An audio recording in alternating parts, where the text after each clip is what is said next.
Bismillahirrahmanirrahim. Assalamualaikum warahmatullahi wabarakatuh. Selamat berjumpa kembali lagi dengan media pembelajaran SDN 1 Kalianget ya, bersama Pak Ion, wali kelas kalian kelas 4B di tema 3 subtema 2 pembelajaran 6 hari ini ya. Berdoa dulu anak-anakku sebelum pelajaran dimulai. Baik, sebelumnya kita telah berlatih bagaimana melakukan wawancara. Sekarang kita akan menulis laporan wawancara tersebut. Setelah kita melakukan wawancara, langkah berikutnya yang harus kita lakukan adalah membuat laporan hasil wawancara. Tentu ada format tertentu yang khusus untuk penyusunan laporan wawancara tersebut ya. Ada formatnya ya anak-anakku yang perlu kalian perhatikan. Nah, format laporan hasil wawancara contohnya seperti di bawah ini ya, Pak Guru contohkan. Yang pertama, apa isi formatnya, yaitu latar belakang, di mana pada bagian ini kita harus menuliskan alasan melakukan wawancara. Jadi alasannya ditulis di latar belakang ini. Contoh, kami siswa kelas 4 mendapat tugas untuk melakukan wawancara tentang tumbuhan dan hewan kepada masyarakat di sekitar tempat tinggal kami. Nah, itu contohnya ya anak-anakku. Nah, dengan gambar-gambarnya perhatikan juga kalian ya. Itu. Nah, yang kedua adalah maksud dan tujuan. Di format itu ada maksud dan tujuan. Apa isinya? Berisikan maksud dan tujuan dilakukan wawancara. Nah, jadi maksud dan tujuan dilakukannya wawancara itu apa? Contohnya ya. Tujuan dari kegiatan ini adalah untuk menggali informasi lebih lanjut dan memperdalam pengalaman kami tentang berbagai hewan dan tumbuhan di sekitar tempat tinggal kami, yang meliputi karakteristik tumbuhan dan hewan dan kaitannya dengan tempat hidupnya serta hak dan tanggung jawab.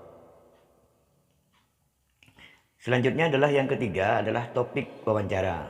Topik wawancara itu di sini berisikan pokok bahasan atau tema yang diangkat dalam wawancara tersebut. Ya, apa temanya ya? Contoh, tumbuhan dan hewan di sekitarku. Ini contoh temanya ya. Bisa contoh tema-tema yang lain. Kemudian berikutnya yang nomor 4 adalah di format itu adalah waktu dan tempat kegiatan. Berisikan waktu dan tempat dilaksanakannya wawancara. Waktunya kapan, tempatnya di mana. Contoh, wawancara ini dilaksanakan pada hari tanggal. Harinya hari Rabu, tanggal 23 September 2020. Kamu tulis kalau tanggalnya 24 ya. Waktunya kapan? Pukul 8 sampai 9 waktu Indonesia bagian Barat. Sesuai dengan kenyataannya kamu wawancara ya. Tempatnya di mana? Kampung Kerajaan Kalianget atau kampung apa ya. Kemudian yang kelima adalah laporan hasil wawancara. Nah, di bagian ini harus menuliskan narasumbernya siapa yang diwawancara itu, pewawancaranya siapa yang bertanya itu, dan hasil wawancaranya ditulis. Contohnya seperti ini. Contoh dari laporan hasil wawancara, apa saja yang perlu ditulis itu di atas adalah narasumbernya ditulis siapa. Nah, ini contoh saja ya. Narasumbernya adalah Bapak Kurniawan. Kemudian pewawancaranya adalah Lani, bisa Enggal, bisa Risma Ramadhani dan lain sebagainya. Hasil wawancaranya ditulis ya. Pada hari Rabu 23 September 2020 pukul 8 sampai 9 WIB, saya melakukan wawancara kepada Bapak Kurniawan tentang tumbuhan di sekitar tempat tinggalku. Ya, itu ditulis seperti itu, runtut ya, hari, tanggalnya ya, kemudian seterusnya ya, dan selanjutnya. Baiklah, berikutnya anak-anakku yang nomor 5 ya. Di format itu isinya adalah kesimpulan. Nah, biasanya ini terakhir ya. Pada bagian ini dituliskan kesimpulan dari hasil yang didapat pada kegiatan wawancara. Hasilnya apa yang didapat dari wawancara itu ya. Baiklah anak-anakku, ini kalian ada tugas ya. Lakukan wawancara kepada keluarga kalian mengenai pelestarian hewan langka, kemudian susun laporan dari hasil wawancara tersebut ya. Boleh sama bapak, boleh sama ibu, sama kakek, sama Pak Le di tetangga kalian ya. Nah, laporannya kalian tulis. Ya. Selamat mengerjakan tugas anak-anakku. Sekarang masuk ke materi berikutnya yaitu fauna. Fauna merupakan salah satu kekayaan alam yang dimiliki Indonesia. Nah, selain fauna itu apa fauna? Yang dimaksud fauna adalah keseluruhan kehidupan hewan di suatu habitat atau daerah tertentu. Ya. Ada beberapa spesies fauna yang keberadaannya di alam semakin sedikit, bahkan tergolong terancam punah atau habis. Punah itu sama dengan habis, sinonim persamaan katanya ya. Contoh hewan yang terancam punah apa saja? Ya. Nomor 1 yaitu harimau Sumatera. Berikutnya yang nomor 2 adalah orangutan.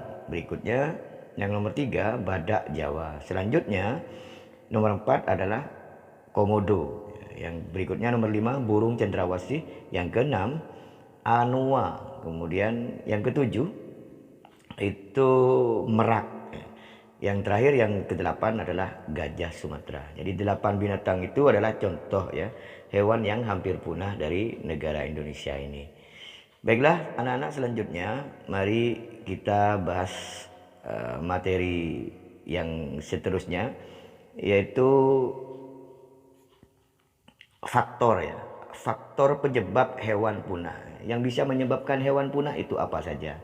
Nah, di sini dituliskan adalah perburuan hewan secara ilegal tanpa izin ya. Kemudian penebangan hutan secara besar-besaran ya. Selanjutnya adalah tingkat kelahiran hewan yang rendah ya. Bukan hanya hewan, manusia juga gitu. Kalau tingkat kelahirannya rendah, akhirnya akan punah atau habis ya. Baik, berikutnya adalah 2 dari 3 faktor utama penyebab punahnya hewan di alam ini ternyata berasal dari manusia. Sebagai manusia, sebagai makhluk berakal dan paling mulia dibanding makhluk lainnya, sudah menjadi tugas kita untuk menjaga dan melestarikan alam sehingga hewan-hewan tersebut bisa tetap ada ya, dan tidak punah. Beberapa upaya yang bisa dilakukan untuk menjaga hewan langka adalah seperti di bawah ini. Yang ditulis di sini adalah melakukan penangkaran hewan langka ya, penangkaran, dipelihara secara besar-besaran. Kemudian mendirikan tempat-tempat perlindungan hewan langka ya, misalnya Suaka Marga Satwa, Cagar Alam, kebun binatang dan taman nasional, seperti yang dilakukan oleh pemerintah kita Indonesia belakangan ini ya. Dibuat taman nasional. Baiklah anak-anakku, dengan melindungi hewan langka, apa yang bisa kita dapat? Manfaatnya apa? Apa yang bisa kita dapat yaitu 1, menjaga keseimbangan ekosistem ya, agar kehidupan di muka bumi tetap berjalan dengan baik. Yang kedua, melestarikan keanekaragaman hayati yang bermanfaat bagi ilmu pengetahuan dan masyarakat. Berikutnya yang nomor 3, memenuhi kebutuhan masyarakat, misalnya untuk bahan pangan dan obat-obatan. Bukan saja, yaitu buat rumah juga ada perlu kayu ya. Yang terakhir sekarang marilah kerjakan tugasnya ya anak-anakku.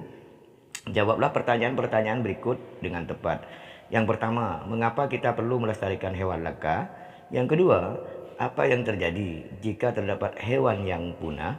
Kemudian yang ketiga, apa yang bisa kita lakukan sebagai warga negara untuk melestarikan hewan langka?